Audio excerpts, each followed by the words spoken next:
ఇక అంబేద్కర్ కోనసీమ జిల్లా కేంద్రం అమలాపురంలో ఏళ్ల తరబడి ఈ పట్టణాన్ని వెంటాడిన అతిపెద్ద సమస్య ట్రాఫిక్. జిల్లా కేంద్రానికి వచ్చే ప్రతి ఒక్కరూ గంటల తరబడి ట్రాఫిక్లో ఇరుక్కుపోయే పరిస్థితి ఎన్నికల సమయంలో ఇచ్చే ప్రధాన చర్చగా మారింది. ఇప్పుడు ఆ సమస్యకు శాశ్వత పరిష్కారం దిశగా వేగంగా అడుగులు పడుతున్నాయి. ఏకకాలంలో 7 వంతెల నిర్మాణంతో అమలాపురం రూపురేఖలు మారబోతున్నాయి.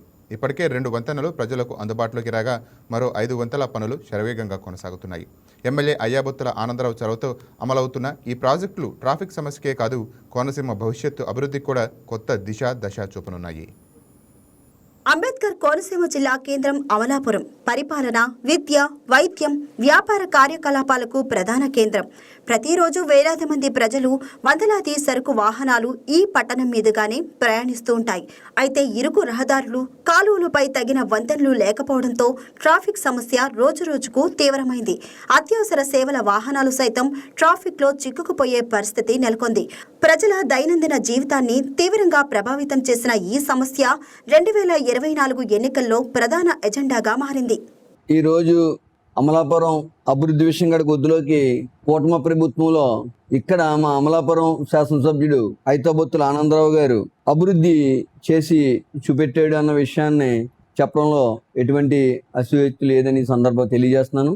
ఏం చేతంటే పార్టీలకు అతీతంగా, కులాలకు అతీతంగా, మతాలకు అతీతంగా అభివృద్ధి ఎవరు చేసినా సరే దాన్ని వేరే కోణంలో చూడకూడదు. కానీ అభివృద్ధి చేసిన వాళ్ళు అభివృద్ధి చేశారు అన్నది చెప్పాలి, తప్పేమి లేదు. అమలాపురంలో చాలా ఇరుకు రోడ్లు, ఇరుకు ప్రాంతాల్లో ఈ ఒక చిన్న పెళ్ళి అవుతుందంటే చాలా సైకిల్ కూడా దొల్లించుకెళ్ళలేని పరిస్థితి అమలాపురంలో ఉండేది. అది కొంచెం ఈదరపల్లి 2 బ్రిడ్జిలు వేసిన తర్వాత సమస్య చాలా మెరుగైందని చెప్పడానికి ఎటువంటి సందేహం లేదు. అలాగే ఎర్ర వంతెన, నల్ల వంతెన కూడా ఎక్స్టెన్షన్ చేయాలి. బ్రిడ్జిల దగ్గరే పక్కనే ఇప్పుడు ఈదరపల్లి వంతెన పక్కనే ఎలా బ్రిడ్జి నిర్మాణం చేశారో అలాగే ఎర్ర వంతెన, నల్ల వంతెన పక్కన కూడా బ్రిడ్జిలు నిర్మాణం చేయాలి. ఎక్కడో అట్లా దూరంగా ఒక 1 కిలోమీటర్లోనో బ్రిడ్జిలు వేసి దాన్ని ఏదో డైవర్ట్ చూపెట్టే దిశగా ఇప్పుడు బ్రిడ్జిలు నిర్మాణం చేస్తున్నారు. అది సరైనది కాదేమని నేను అభిప్రాయపడుతున్నాను. ఈ బ్రిడ్జిల పక్కనే బ్రిడ్జిలు నిర్మాణం చేస్తే ఈదరపల్లి వంతెన దగ్గర ట్రాఫిక్ సమస్య ఎలా క్లియర్ అయిందో అలాగే ఎర్ర వంతెన, నల్ల వంతెన దగ్గర కూడా సమస్య క్లియర్ అవుతుంది తప్ప ఎక్కడో దూరంగా వేసి బటు వెళ్ళే ఇదిలో సరైనది కాదని నేను అభిప్రాయపడుతున్నాను. అలాగే అమలాపురం ఈ బ్రిడ్జిల నిర్మాణంలో గత ప్రభుత్వాలు ఎన్నో హామీలు ఇచ్చారు కానీ వాళ్ళు ఎవరో చేయలేకపోయారు. కానీ అమలాపురంలో ఆనందరావు వచ్చిన తర్వాత వెంటనే నేను ఒక 6-7 బ్రిడ్జీలు వేస్తానని చెప్పేసి అన్నారు. అన్నదానికన్నా ఎక్కువ బ్రిడ్జీలు వేసి సమస్యని పరిష్కారం చేసే దిశగా, టాపిక్ సమస్యని క్లియర్ చేసే దిశగా ఆయన అడుగులు వేస్తున్నాడు. దాన్ని మనస్ఫూర్తిగా అభినందించాలి కూటమి ప్రభుత్వంలో. ప్రజలకు ఇచ్చిన హామీలను అమలు చేసే దిశగా ఎమ్మెల్యే అయ్యాబొత్తుల ఆనందరావు ట్రాఫిక్ సమస్యలను తొలి ప్రాధాన్యతగా తీసుకున్నారు. ముందుగా ఈదరపల్లి, నడిపుడి ప్రాంతాల్లో 2 కీలక వంతెనలను నిర్మించి ప్రజలకు అందుబాటులోకి తీసుకొచ్చారు. ఈ వంతెనలను జిల్లా ఇన్ఛార్జి మంత్రి అచ్చెన్నాయుడు ప్రారంభించడంతో ప్రత్యామ్నాయ మార్గాలు అందుబాటులోకి వచ్చి ట్రాఫిక్ ఒత్తిడి గణనీయంగా తగ్గింది. అక్కడితో ఆగకుండా పట్టణ భవిష్యత్తు అవసరాలను దృష్టిలో పెట్టుకొని మరో 5 వంతెనల నిర్మాణానికి శ్రీకారం చుట్టారు. ప్రస్తుతం కొన్నింటి పనులు పూర్తి కాగా మరికొన్ని తుది దశలో ఉన్నాయి. మొత్తం 7 వంతెనలు పూర్తయితే అమలాపురం ట్రాఫిక్ వ్యవస్థలో సమూల మార్పులు చోటు చేసుకోనున్నాయి. అంటే అమలాపురం అభివృద్ధి అంటే ఆనందరావు గారు ఆయన కూటమి గవర్నమెంట్ వచ్చిన తర్వాత ఈ 2 ఏళ్లలో కూడా చాలా ప్రజలకి ఉపయోగ కార్యక్రమాలు చేయడం జరిగింది. దానిలో భాగంగా అమలాపురంలో ఎప్పటి నుంచో ట్రాఫిక్ సమస్య ఉంది. ఏదన్నా మ్యారేజ్ అవుతే ఈ వంతుల మీద ఇటు నల్ల వంతులు కానీ, అటు వంతులు కానీ, అటు ఈదరపల్లి కానీ, అటు కొంకాపల్లి కానీ చాలా ఇబ్బంది అవుతున్నారు ప్రజలు. నరక యాతన చెప్పుకోవాలంటే ఒక రకంగా. కానీ అలాంటి సమస్యని ఈరోజు ఆనందరావు గారు తీర్చారని చెప్పేసి నేను చెప్పదలుచుకున్నాను. అలాగే ప్రజలకి ఈ 2 ఏళ్లలో కూడా అమలాపురంలో ఉన్న సమస్యల మీద ఆయన దృష్టి పెట్టారు. నేను ఒక మాజీ కౌన్సిలర్గా ఆయనతో 2 ఏళ్ళన్నర పనిచేశాను. ఆయనతో పనిచేస్తున్నప్పుడు ఆయన రివ్యూలతో కానీ, ఆయన అధికారులతోటి మాట్లాడే విధానం అయితే నిరంతరం ఆయన అమలాపురం ప్రజలకి మనం ఏం చేయాలి, గతంలో 14 కూడా ఆయన గవర్నమెంట్లోనే, అప్పుడు తెలుగుదేశం గవర్నమెంట్లోనే కూడా ఈ పార్కుల విషయంలో కానీ చాలా అమలాపురంలో ఒక మార్పు చూపించారు ఆయన. అప్పుడు చైర్మన్ అయిన గణేష్ గారు కానీ. ఈరోజు మళ్ళీ కూటమి గవర్నమెంట్ వచ్చిన తర్వాత కోవిడ్ టైంలో మా బైపాస్ రోడ్లో ఉండే శ్మశాన వాటికి కూడా వాడకం లేకుండా అయిపోతే దానికి నిధులు కేటాయించి మా కౌన్సిల్ నుంచి దాన్ని కూడా అమల్లోకి తీసుకురావడం జరిగింది. ఇవన్నీ కూడా ఈ 2 నెలలలో ఆనందరావు వచ్చిన తర్వాత, ఈ కూటమి గవర్నమెంట్ వచ్చిన తర్వాత అలాగే గతంలో ఒక మంత్రిగా స్థాయిలో మంత్రిగా పనిచేసిన వ్యక్తులు కూడా అమలాపురం మీద దృష్టి పెట్టలేదు.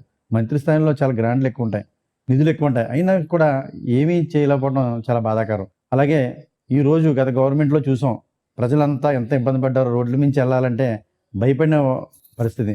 చాలామంది యాక్సిడెంట్లు అయ్యి ఎంతోమంది చనిపోయారు. ఈరోజు మన ఉప ముఖ్యమంత్రి డిప్యూటీ సీఎం పవన్ కళ్యాణ్ గారు ఆ శాఖ నుంచి ఈరోజు తండాల్లో గిరిజనులు ఎప్పుడు వాళ్ళు రోడ్డు చూడలేదు, అలాంటి ఏరియాలో కూడా ఈరోజు ప్రజలు ఆనందంగా తిరుగుతున్నారంటే మన కూటమి గవర్నమెంట్, మన పవన్ కళ్యాణ్ గారు. ఇలాగే అమలాపురంలో ఇంకా తాగునీటి సమస్య ఉంది ప్రధానంగా. దాన్ని కూడా అధికారులతోటి కమిషనర్ తోటి ఆనందరావు గారు 2-3 సార్లు రివ్యూ చేశారు. ఇక్కడ వాటర్ ట్యాంకుల సమస్య కాదు, వాటర్ స్టోరేజ్ కావాలి. అది ఎవరికీ తెలియదు.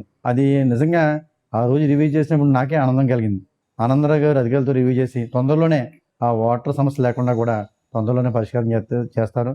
ఈ అభివృద్ధి కేవలం ట్రాఫిక్ సమస్య పరిష్కారంతోనే పరిమితం కాదు. కోనసీమ వ్యవసాయ, వ్యాపార రంగాలకు కూడా ఇది పెద్ద ఊరట కానుంది. ధాన్యం, కొబ్బరి, ఆక్వా ఉత్పత్తులు, ఇతర వ్యవసాయ ఉత్పత్తులను వేగంగా మార్కెట్లకు తరలించే అవకాశం ఏర్పడుతుంది. రవాణా సమయం, ఖర్చు తగ్గడంతో రైతులకు మెరుగైన గిట్టుబాటు ధర లభించే అవకాశాలు పెరుగుతాయి. వ్యాపార కార్యకలాపాలు వేగం పుంజుకోగా పెట్టుబడులకు కూడా అనుకూల వాతావరణం ఏర్పడుతుందని స్థానికులు ఆశాభావం వ్యక్తం చేస్తున్నారు. అమలాపురం జిల్లా అయ్యాక ప్రజా రవాణా ట్రాఫిక్ సమస్య అధికమయ్యి ప్రజలందరూ కూడా చాలా ఇబ్బంది పడుతున్న వేళ మనకి ఒక ఆపద్బంధువులాగా అమలాపురం ఎమ్మెల్యే ఐతాబత్తుల ఆనందరావు గారు ఎమ్మెల్యేగా విజయం సాధించి అనంతరం ప్రథమంగా ఆయన దృష్టి సారించిన సందర్భం ఏమైనా ఉందంటే అది ట్రాఫిక్ సమస్య మీద దృష్టి సారించడం జరిగింది. అందులో ప్రథమంగా ఎదురుపల్లి బ్రిడ్జిని మరియు నడిపూడి బ్రిడ్జిను శంకుస్థాపన చేసి అలాగే ప్రారంభోత్సవం చేసి ఈరోజు ప్రజా రవాణాకు తీసుకురావడం జరిగింది. ఇది ఒక రకంగా చెప్పాలంటే చారిత్రాత్మక విజయం అనే చెప్పాలి. ఎందుకంటే గతంలో అనేక మంది ఎమ్మెల్యేలు, ఎంపీలు, మినిస్టర్లు, మంత్రులు కూడా చేసిన నియోజకవర్గం మన అమలాపురం నియోజకవర్గం. కానీ అభివృద్ధికి చాలా దూరంలో ఉండేది. అలాంటిది ఈయన ఎమ్మెల్యే అయిన 2 సంవత్సరాల కాలంలోనే ఈ యొక్క బ్రిడ్జిల్ని శంకుస్థాపన చేయడం, అలాగే ప్రారంభోత్సవం చేసుకుని గౌరవశ్రీ అచ్చెన్నాయుడు గారిని కూడా తీసుకుని వచ్చి జిల్లా మంత్రిని ప్రారంభించి ఈరోజు ఒకప్పుడు అమలాపురం నుంచి రావులపాలెం వెళ్ళాలి, ఎదురుపల్లి బ్రిడ్జి దాటాలంటే చాలా ఇబ్బంది పడేది. బస్సులు కానీ లేకపోతే పిల్లలు స్కూల్ టైము ఉదయం సాయంత్రం కూడా. అలాంటిది ఈరోజు చాలా సులభతరం చేయడానికి ప్రప్రథమంగా ప్రజలందరూ కూడా ఆనందరావు గారికి వెన్నంటి ఉండాలని, అలాగే ఇయే కాదు సుమారు ఇంకొక 5 బ్రిడ్జిలు నిర్మించేసి ప్రారంభోత్సవానికి దగ్గరలో ఉన్నాయి. ఈరోజు జిల్లా అయ్యాక వివిధ పనుల కోసం జిల్లా నలుమూలల నుంచి కూడా అమలాపురానికి హెడ్ క్వార్టర్ కలెక్టర్ ఆఫీస్ ఇక్కడ ఉంది, ఎస్పీ ఆఫీస్ ఇక్కడ ఉంది, ఎంఆర్ఓ ఆఫీస్ ఇక్కడ ఉంది, ఆర్డీ ఆఫీస్ ఇక్కడ ఉంది. ఈ అధికారులు ఎవరైతే ఉన్నతాధికారులు ఉన్నారో అందరూ కూడా మన అమలాపురం నియోజకవర్గంలో ఉండడం జరుగుతుంది. అమలాపురం ఇప్పుడు కొత్తగా మనకి డాక్టర్ బిఆర్ అంబేద్కర్ కోనసీమ జిల్లా అయింది. ఈ జిల్లా అయిన వెంటనే కూడా అమలాపురం నియోజకవర్గ శాసనసభ్యులు ఐతాబత్తుల ఆనందరావు గారు ఎంతో కృషి చేసి అమలాపురం పట్టణానికి చుట్టుపక్కల నుంచి ఎంతోమంది జనం వస్తే ట్రాఫిక్కి రద్దీగా ఉండి అసలు మసల్లేని విధంగా ఉన్నటువంటి సమయంలో ఆయన ఒక అభివృద్ధి అనే పదంతో కంకణం కట్టుకుని అమలాపురానికి ఏదైనా సరే ఒక 9 బ్రిడ్జిలు నిర్మించాలి అని కంకణం కట్టుకున్నాడు ఆయన. దాంతో హుటాహుటిన ఒక 5 బ్రిడ్జిలు శంకుస్థాపన చేయటం, నిర్మాణం చేయటం, రన్నింగ్లోకి ప్రజలకు కూడా అందుబాటులోకి తెచ్చే విధంగా ఎదరికి తీసుకొచ్చి ఆల్రెడీ ప్రజలందరూ సుఖంగా ప్రయాణం సాగిస్తున్నారు. ఎందుకంటే ఎంతోమంది ఎమ్మెల్యేలు చేశారు, మంత్రులు చేశారు. అమలాపురం అభివృద్ధిని పట్టించుకునే నాదుడే కరువయ్యాడు.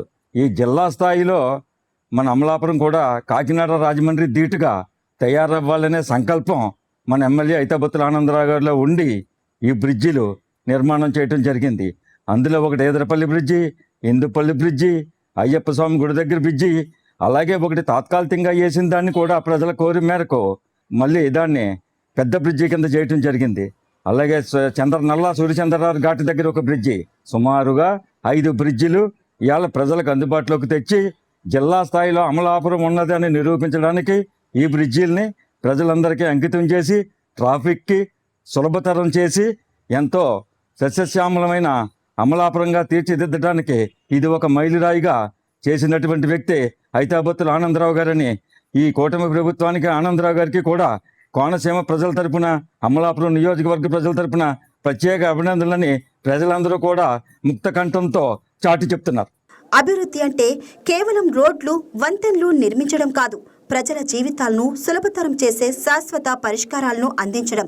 అమలాపురంలో ఏకకాలంలో 7 వంతెనల నిర్మాణం లక్ష్యానికి నిదర్శనంగా నిలుస్తుంది. ట్రాఫిక్ సమస్యకు చెక్, వేగవంతమైన రవాణా, వ్యవసాయ ఉత్పత్తులకు మెరుగైన మార్కెట్ అనుసంధానం, వ్యాపార అభివృద్ధికి కొత్త అవకాశాలు, ఇలా కోనసీమ ఆర్థిక వ్యవస్థకు ఈ ప్రాజెక్టులు కొత్త బలాన్ని ఇవ్వనున్నాయి. అన్ని వంతెనలు పూర్తయి అందుబాటులోకి వస్తే అమలాపురం ట్రాఫిక్ జాములకు కాదు, ప్రణాళికాబద్ధమైన అభివృద్ధికి చిరునామాగా మారనుంది. కోనసీమ అభివృద్ధి చరిత్రలో ఈ 7 వంతెనలు ఒక కీలక మైలురాయిగా నిలవనున్నాయని స్థానికులు విశ్వాసం వ్యక్తం చేస్తున్నారు.